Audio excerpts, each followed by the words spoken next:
नमस्कार. आज आपण फोटोत दाखवल्याप्रमाणे कोंबडा बाही म्हणजेच पफ स्लीव्ज शिकणार आहोत.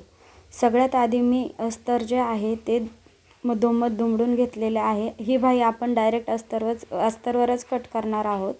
बाहीची लांबी आहे 9.5 इंच, म्हणजे 9.5 इंच अधिक त्यात अर्धा इंच आपण मिसळायचे आहेत. 9.5 इंच अधिक अर्धा इंच झाले 10 इंच.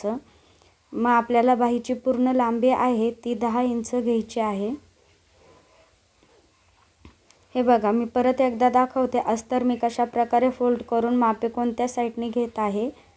ज्या साईडने पूर्ण दोन्ही भाग दुमडलेले असतील त्या साईडने आपल्याला ब्लाऊजच्या लांबीचे माप टाकायचे आहे. 10 इंच.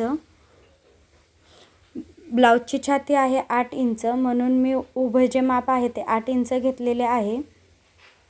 खाली बाहीची लांबी 10 इंच घेतली होती, त्यामुळे बाहीची लांबी ठेवून मी 3 इंचावर कॅप हाईट दिलेली आहे. तिथून खाली 3 इंचापासून खाली आपल्याला 1.5 इंच घ्यायचे आहे.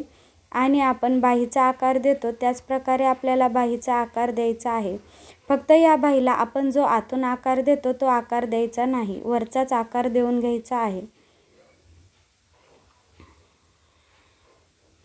आता ह्या बाहीच्या वरच्या साईडला मी 4 इंच घेत आहे. 4 इंचाने जो तो बाहीचा फुगा आहे तो जास्त मोठाही येत नाही किंवा जास्त कमीही येत नाही. आता तो बाहीचा आकार दिलेला आहे त्याचा आपल्याला मध्य काढून घ्यायचा आहे. सरळ रेष आखून घेतलेली आहे आणि व्हिडिओत दाखवल्याप्रमाणे आपल्याला याचा आकार आखून घ्यायचा आहे. अशा प्रकारे आकार दिल्यास बाहीचा शेप हा खूप छान येतो आणि बाहीला फुगाही खूप छान पडतो. प्लीज एकदा ट्राय करून बघा आणि मला कमेंटमध्ये सांगा तुम्हाला जमले की नाही. आता जसे आपण आखले आहे त्या आकारावर आपल्याला कट करून घ्यायचे आहे. प्लीज व्हिडिओ आवडल्यास व्हिडिओला लाईक करा, कमेंट करा आणि चॅनलला सबस्क्राईब करायला विसरू नका. तुमचे एक लाईकही माझ्यासाठी खूप मोलाचे आहे.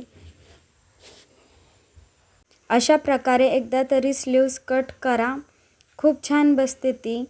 आणि मुंड्याच्या साईडला ब्लाऊजला जोडताना थोडीही इकडे तिकडे होत नाही, एकदम बरोबर बसते, परफेक्ट.